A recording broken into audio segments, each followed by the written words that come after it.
So what I'll be doing is concentrating back onto what is called the Blueprint Alliance, and working with my daughter Mary, who lives in the same village, who's been appointed as the part-time administrator of an outfit called Re-Alliance, which is going to act as the administration arm of the Blueprint Alliance. And which means that things will start getting done, because we have 6 monthly meetings at Tamera, when the whole alliance are there. We get fired up about things, and then we go away and nobody does anything because nobody's cracking the whip. And this time they will be Mary.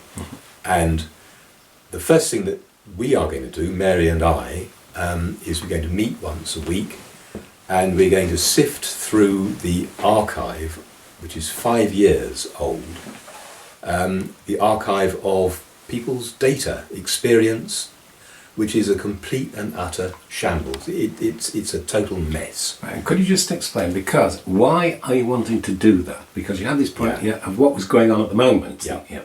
So looking at that archive, sorting it out, we're then going to use that material to write case studies. And those case studies will then be mounted in the Blueprint Alliance website to act as a basic resource. But then we can start using those case studies as a foundation for the living manual, which again is something that I've done a lot of work on 2 years ago, but which now again is in need of resurrection.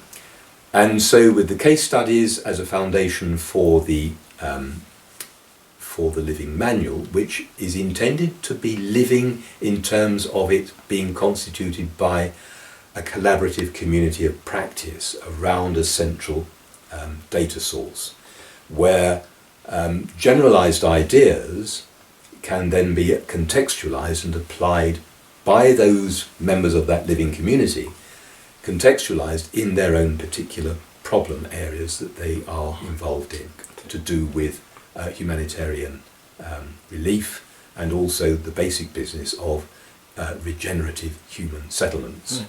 And could you just say a little about the values base, because you mentioned about the collaborative communities of practice, and I know, for example, cooperative values are very important to you. Yes, they are, because I'm a member of the Cooperative Party. I'm also a member of the local cooperative alliance, Bath Cooperative Alliance, which is to do with housing, community housing, not market-built housing.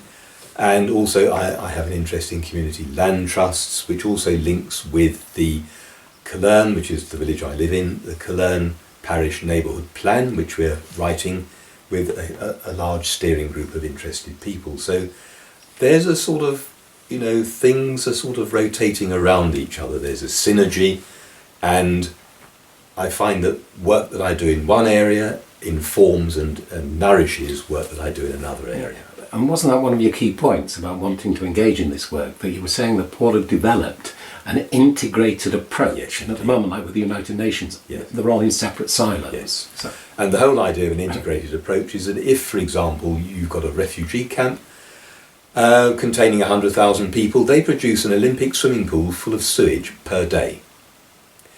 And rather than looking at that as something that has to be carted away in lorries or what, you look on it as a resource, and you say, right, biogas, you put the excreta in with kitchen scraps, anything organic, grind it all up.